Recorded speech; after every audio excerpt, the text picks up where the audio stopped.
ပရိသတ်များအားလုံးပဲမင်္ဂလာပါရှင်။ကျမတို့ရဲ့အားချက် channel ကနေပြီးတော့ပြန်နေကြိုဆိုလိုက်ပါတယ်။ဒီ channel လေးကနေပြီးတော့ပရလောကအကြောင်းအရာလေးနဲ့တူတူဘုဒ္ဓတာရစီမဲ့အကြောင်းအရာလေးတွေကိုတင်ဆက်ပေးနေရပဲဖြစ်ပါတယ်။အခုတစ်ခါမှာပရိသတ်တွေကိုပရလောကနဲ့ပတ်သက်တဲ့အကြောင်းအရာလေးတစ်ပုဒ်ကိုဝေမျှပေးချင်ပါတယ်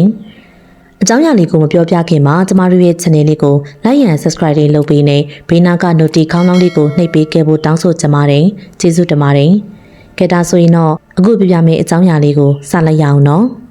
ဒီနေ့မှာတော့ညအိမ်ညက်နေတဲခိုဖို့အတွက်တောင်းမှနှစ်ခါပြန်ပြီးတော့စဉ်းစားယူရမယ်တဲခိုကန်တွေကိုဖော်ပြပေးသွားမှာပဲဖြစ်ပါတယ်အရန်တရေ6တဲ့တဲခိုကန်လို့ပြောလိုက်တာနဲ့မေးထားလို့မရတဲ့တဲခိုကန်9ခုရှိပါတယ်တဲခိုကန်အများစုကတော့အမေရိကန်နိုင်ငံမှာတည်ရှိတာပဲဖြစ်ပါတယ်ပထမဆုံးတဲခိုကန်ကအမေရိကန်နိုင်ငံကလိုရာဒိုပြည်နယ်မှာတည်ရှိတဲ့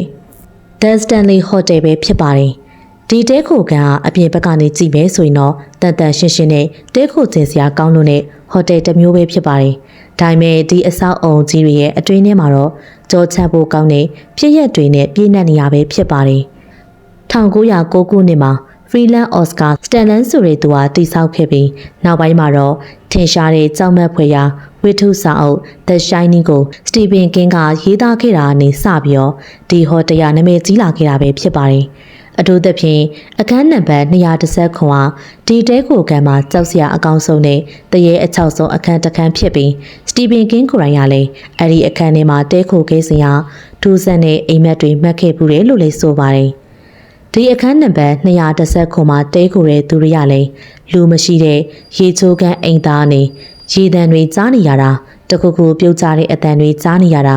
ဟိုတယ်လျှောက်လန်းတွေမှာလည်းပြေးလွှားနေတဲ့အတန်တွေတခါတလေမှာတော့အတန်တင်မကပဲအရေးရောင်တွေပါတွေ့နေရတယ်လို့လည်းပြောကြပါတယ်ဒီ Stanley Hotel ပိုင်ရှင်ရဲ့မိန်းမဖြစ်သူ Flora Stanley ရဲ့ဝိညာဉ်ကလည်းမကြွမလို့ဖြစ်ပြီးဒီ hotel မှာပဲဆက်ပြီးတော့ရှိနေတယ်ဆိုတဲ့ကောလာဟာလာတွေလည်းရှိနေပါတယ်သူမရဲ့ဝိညာဉ်ကညတကောင်ရောက်တာနဲ့အခန်းတကားတွေကိုခောက်တာသူမရဲ့အတန်ကိုကြားရတာတွေလည်းရှိပါတယ်တချို့ဧည့်သည်တွေကလည်းကလေးတွေရဲ့ရီမောတန်တွေကိုကြားရတယ်ဆိုတာထက်အခန်းထဲကပစ္စည်းတွေအယုတ်တွေရွှေ့သွားတာကိုလည်းကြုံတွေ့နေကြပါသေးတယ်လက်ရှိမှာတော့ဒီဟိုတယ်ကတဘာဝနော်ဖြစ်ရက်တွေကိုစူဆန်ရှာဖွေတဲ့သူတွေအတွက်တော့ဆွဲဆောင်မှုကြီးမားတဲ့နေရာတစ်ခုဖြစ်လို့နေပါတယ်။ The Stanley Hotel ကလှပတန်ရှင်းပေမဲ့အထဲမှာရှိတဲ့လိုဝက်စမ်းကြယ်မှုတွေလူတော်များများအတွက်ကြောက်စရာနေရာတစ်ခုဖြစ်နေတည်ရှိနေပါတယ်။ဒုတိယမြောက်တဲခိုကန်ကတော့အမေရိကန်ပြည်ထောင်စု Florida မြို့ရဲ့အလဲပဟိုမှာတည်ရှိတဲ့ Hotel Monte Vista ပဲဖြစ်ပါတယ်။ဒီတဲခိုကန်ဆိုရင်လည်းတရေအရန်6တဲဆိုပြီးတော့နာမည်ကြီးတဲ့တမိုင်းဝင်တဲခိုကန်တစ်ခုလည်းပြောလို့ရပါတယ်ဒီတဲခိုကန်ကို1928ခုနှစ်မှာတည်ဆောက်ခဲ့ပြီးနာမည်ကြီးမင်းသားမင်းသမီးတွေအများဆုံးတဲခိုခဲ့တဲ့နေရာတစ်ခုလည်းဖြစ်ပါတယ်ဒီတဲခိုကန်မှာတဲဘူးတဲ့ဧည့်သည်အကုန်နီးပါလည်းထူးဆန်းတဲ့ဖြစ်ရပ်တွေကိုကြုံတွေ့ကြရပဲဖြစ်ပါတယ်ဒီတဲခိုကန်မှာနာမည်အကြီးဆုံးတရေတစ်ကောင်ရှိပါတယ်အဲ့ဒီတရေကတော့ Phantom Bear Point လို့ခေါ်တဲ့အမျိုးသားတရေတစ်ကောင်ပဲဖြစ်ပါတယ်ဒီတရေဆိုရင်လေတဲခိုကန်တွေကအခန်းတကားတွေကိုလိုက်ခောက်ပြီးတော့ room service လို့လည်းလိုက်ပြီးတော့ပြောတတ်တဲ့တရေပါဧည့်သည်တွေကလည်းတကားခောက်တဲ့အပြင် room service လို့ပါအော်တဲ့အတန်ကိုကြားရတဲ့အတွက်ကြောင့်အပြင်ထွက်ကြည့်တဲ့အခါမှာလည်းအပြင်မှာဘယ်သူမှရှိမနေပါဘူးတချို့ဧည့်သည်တွေကတော့ဒီတရေဒီဟိုတယ်ရဲ့ဝန်ထမ်းတစ်ယောက်ဖြစ်ပြီးဒီဟိုတယ်ကမတော်တဆမှုဖြစ်ကသိဆုံးခဲ့တဲ့အတွက်ကြောင့်မကျွတ်မလွတ်ပဲဒီဟိုတယ်ထဲမှာအခုလိုမျိုးခြောက်လန့်နေရတာဖြစ်တယ်ဆိုပြီးတော့ထင်ကြေးပေးနေကြပါတယ်။ဒါအပြင်အခန်းနံပါတ်210မှာလည်း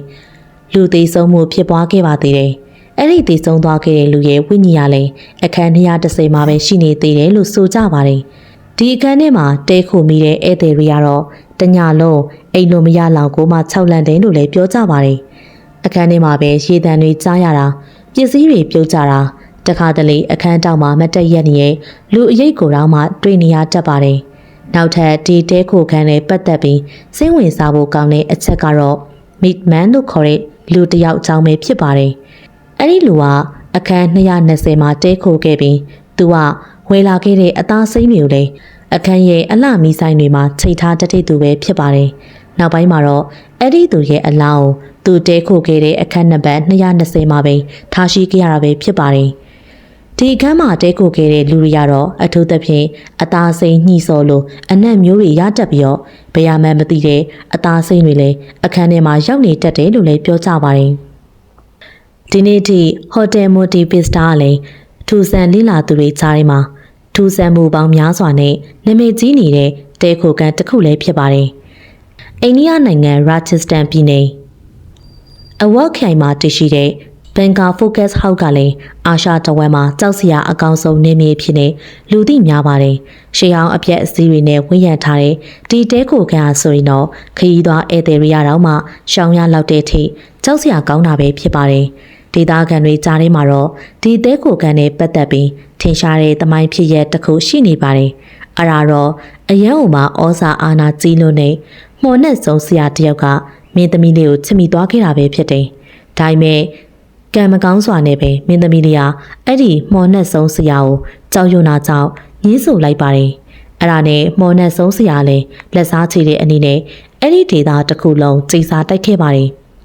မကြခင်မှာပဲဒီဒေသမှာစစ်ပွဲတွေဖြစ်ပြီးအကုန်လုံးပျက်စီးယိုယွင်းခဲ့ရပါတယ်။အဲ့ဒီပျက်စီးယိုယွင်းခဲ့ရတဲ့အထက်မှာဘန်ကာဖိုကတ်ဟောက်လည်းအပါအဝင်ဖြစ်ပါတယ်။အထူးသဖြင့်ဒီနေရာစစ်မြေပြင်ဖြစ်ခဲ့ပြီးသွေးတန်ရဲရဲနဲ့လူတွေတိတ်ဆုံးခဲ့ရတဲ့နေရာဖြစ်တဲ့အတွက်ကြောင့်အခုလိုမျိုးကြောက်စရာကောင်းနေရပဲဖြစ်ပါတယ်။စစ်ပွဲမှာတိတ်ဆုံးခဲ့ရတဲ့သူတွေကမကြွမလွတ်သေးပဲအဲ့ဒီအပြက်အစည်းတွေကြားထဲမှာရှောက်သွားနေတတ်တယ်လို့လည်းဒေသခံတွေကပြောကြပါတယ်။ဒီနေ့ချိန်ထိလည်းဒီတဲခိုကန်တွေကိုညနေနေဝေနာနဲ့ဘသူ့ကိုမှဝင်ခွင့်မပေးတော့ပဲပိတ်လိုက်တာဖြစ်ပါတယ်။ဒီတဲခိုကန်မှာနေထိုင်ပူးတဲ့သူတွေကတော့နောက်တစ်ခါလာဖို့တော့မှနှစ်ခါပြန်စဉ်းစားယူရမယ့်နေရာဖြစ်တယ်လို့လည်းပြောကြပါတယ်။ဘာလို့လဲဆိုရင်တော့ဘယ်ရမှန်းမသိတဲ့စစ်မြေပြင်မှာစစ်တိုက်နေတဲ့အတန်တွေဝင်းညီတွေရဲ့အရေးအယောင်တွေခြေတံတွေပြေးလွှားနေတဲ့အတန်တွေဝမ်းနဲ့ပူဆွေးပြီးငိုနေကြတဲ့အတန်တွေအစားရှိတဲ့ခြောက်ကြားစရာဖြစ်ရတွေကိုကြုံတွေ့ခဲ့ကြလို့ပဲဖြစ်ပါတယ်။ဒီတဲခိုကန်မှာညပိုင်းရောက်လာပြီးဆိုရင်တော့ဒီဖြစ်ရတွေကပိုမိုဆိုးရွားလာတာဖြစ်ပြီး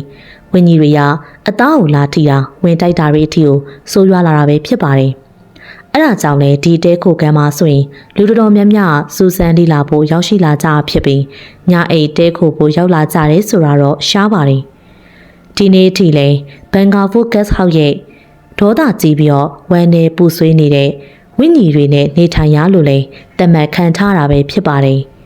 အင်္ဂလန်နိုင်ငံလန်ဒန်မြို့ရဲ့အလဲပခုမှာတည်ရှိတဲ့ The Langham Hotel ရလည်းနိုင်ငံရဲ့ရှေးအကျဆုံးနဲ့နာမည်အကြီးဆုံးတဲခိုကန်တစ်ခုဖြစ်ပါတယ်။1865ခုနှစ်ကတည်းကတည်ရှိခဲ့တဲ့ဒီဟိုတယ်ရလည်းရှေ့ကတည်းကဘရင်တွေနိုင်ငံရေးသမားတွေနဲ့နာမည်ကြီးတဲ့သူတွေတဲခိုဖိုးကြပြီးထင်ရှားလှပါတယ်။ဒီတဲခိုကန်အားဆိုရင်လှလှပပရှိတဲ့ပြင်ရှေးကေအမှုပညာကိုပါပြပြခန်းစားလို့ရနိုင်မဲ့တဲခိုကန်ဖြစ်ပါတယ်။ဒါပေမဲ့ဒီလိုအလားအပတွေရဲ့အောက်မှာတော့တဘာဝလွန်ဖြစ်ရက်တွေထိုးစံတဲ့ဖြစ်ရက်တွေကတည်ရှိလို့နေပါတယ်။အထူးသဖြင့်အခန်းနံပါတ်333မှာရှေးခေအဝတ်အစားတွေကိုဝတ်ဆင်ထားတဲ့အမျိုးသားတယောက်ရဲ့ခန္ဓာကိုယ်အိယာပေါ်မှာမကြာခဏမြင်ရတတ်တယ်လို့လည်းဆိုပါတယ်။ဒီအမျိုးသားကလည်းရှေးခေကနိုင်ငံရေးသမားတယောက်ဖြစ်ခဲ့ပြီး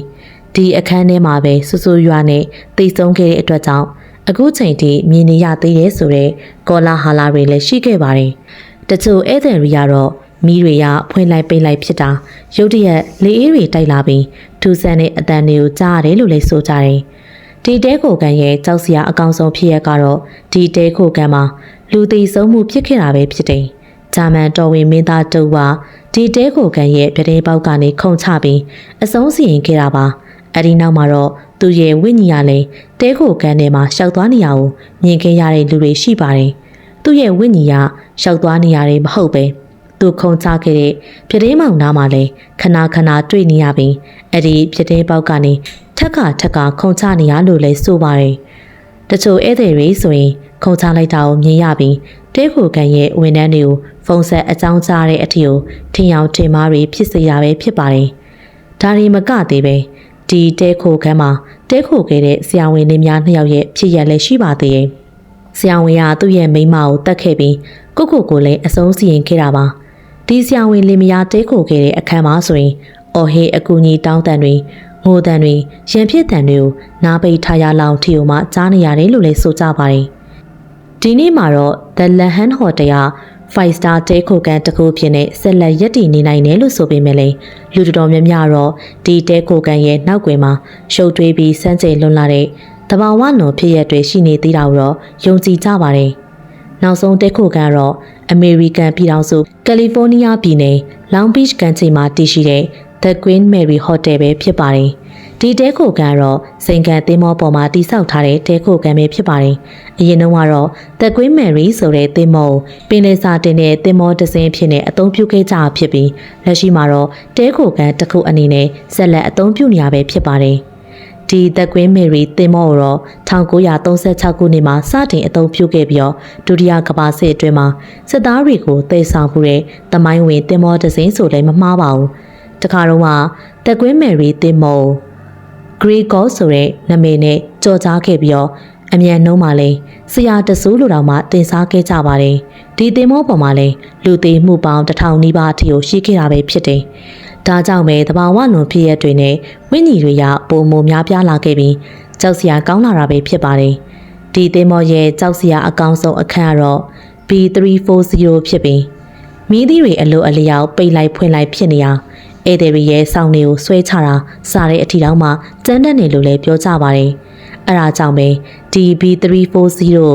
နှစ်ပေါင်း30တိုင်တိုင်ပိတ်ပစ်ခဲ့ပါတယ်။ဒါအပြင်အင်ဂျင်ခန်းနံပါတ်73မှာလည်းဂျွန်ဘတ်တာလို့ခေါ်တဲ့လူငယ်တူကမတော်တဆပိတ်မိခဲ့ရနေအသက်ဆုံးရှုံးခဲ့ရပြီးသူ့ရဲ့ဝိညာဉ်ကိုလည်းယနေ့အချိန်ထိမြင်တွေ့နေရသေးတယ်လို့ဆိုကြပါတယ်။နှစ်ပေါင်းများစွာရေမရှိတော့တဲ့ရေကန်ထဲမှာလည်းကလေးတွေရဲ့ရီမောတန်တွေခြေတန်တွေရေကူးတန်တွေကိုလည်းကြားနေရပါသေးတယ်။တခါတန်ရှင်းဝင်တဲ့တူဟာထိုင်ကုန်တစ်လုံးပေါ်မှာလူတစ်ယောက်ထိုင်နေတာကိုတွေ့ကြရပါတယ်။သူရဲ့မျက်စိရှိမှရင်အဲ့ဒီလူကပျောက်သွားတယ်ဆိုတဲ့သတင်းရလည်းထွက်ပေါ်လာခဲ့ပါသေးတယ်။အခန်းနံပါတ် B474 မှာလည်းမိသားစုလိုက်အသက်ခံခဲ့ရတဲ့လူသက်မှုတွေဖြစ်ပွားခဲ့ပါသေးတယ်။ဒါနာဆိုတဲ့ကောင်မလေးကိုလေပင်ကိုတနက်နဲ့ပြစ်တက်ခံခဲ့ရပြီး